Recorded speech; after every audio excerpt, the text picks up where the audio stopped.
ఆ రోజు మీరు ఆలోచిస్తే పోలవరం 72% పనులు పూర్తి చేశాం. ఒక విధ్వంస పాలన వస్తే ఎట్లుంటుందంటే నా మీద కోపంతో పోలవరాన్ని గోదావరిలో ముంచేశాడు, డయాఫామ్లు కూల్చేశాడు. 440 కోట్లతో పూర్తి చేశాం.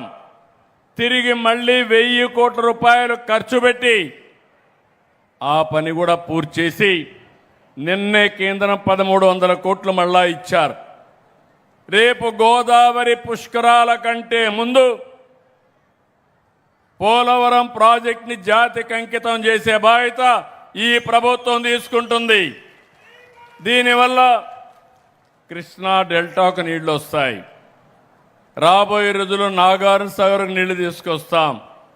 ఇంకా పైకి నల్లమల సాగర్కి తీసుకొస్తే ఇంకా మీ ఉదయగిరి కూడా సమస్య ఉండదని చెప్పి నేను మీకు తెలియజేస్తున్నా. అటు శ్రీశైలం ఉంటుంది, ఇటు పోలవరం నీళ్లు కూడా వచ్చే అవకాశం ఉంటుంది. ఒక పక్క సంక్షేమాన్ని పెద్ద ఎత్తున ఇస్తున్నాం, ఇంకో పక్క ఈరోజే ఇంకో కార్యక్రమాన్ని కూడా మా చేనేత కార్మికులకు అనౌన్స్ చేస్తాను. ఇంకో పక్క మీరు చూస్తే అభివృద్ధికి సంక్షేమ కార్యక్రమాల్లో మీరు ఏ విధంగా అయితే జన్మభూమి స్ఫూర్తి తీసుకున్నారో అదే యాంగిల్లో కార్యక్రమాన్ని తీసుకున్నాను. ఈరోజు నేను సంక్షేమ కార్యక్రమాలు ఇస్తున్నాను. చాలా కుటుంబాలకు ఉపయోగపడతా ఉంది. అయినప్పటికీ కూడా ఆర్థిక అసమానతలు ఉన్నాయి. పేదవాడి జీవన ప్రమాణాలు పెరగడం లేదు. అందుకే నేను ఒక వినూత్నంగా ఒక కార్యక్రమం ఆలోచించాం.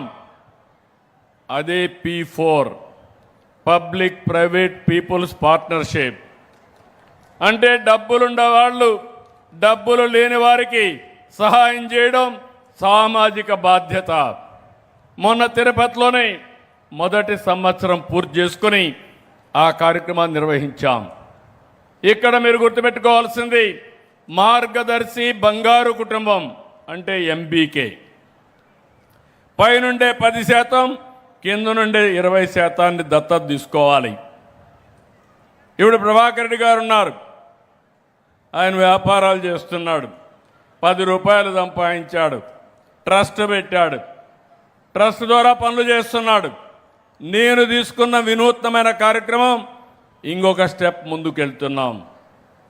ఊరికి కావలసిన పనులు చేయడం కాదు, కుటుంబానికి కావలసిన పనులు, కుటుంబాన్ని బాగు చేసే విధానం నేర్పించడమే కాకుండా వాళ్ళని పైకి తీసుకొచ్చే బాధ్యత ఈ మార్గదర్శకులకు అప్పచెప్తున్నా.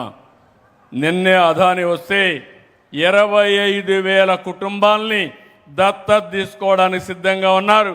ఒక సంవత్సరం కాదు, short term, medium term, long term తీసుకుని వాళ్ళ పిల్లల్ని చదివించాలంటే చదివించి, వాళ్ళ ఆస్తుల వల్ల ఆదాయం పెంచాలంటే పెంచి, అందరితో సమానంగా ఆర్థిక అసమానతలు తగ్గించి పేదవాడు కూడా ఆనందంగా బతకడానికి, మిమ్మల్ని పైకి తీసుకొచ్చేదానికి ఈ కార్యక్రమానికి శ్రీకారం చుట్టాం.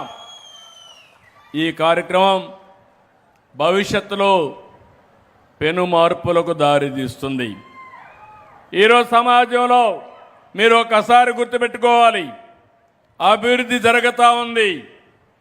కొంతమంది వ్యక్తులు పైకి వస్తున్నారు. దీనివల్ల కోటీశ్వరులు పెరుగుతున్నారు, నిరుపేదలు కూడా అదే సంఖ్యలో పేదరికంలో ఉండే పరిస్థితికి వచ్చారు.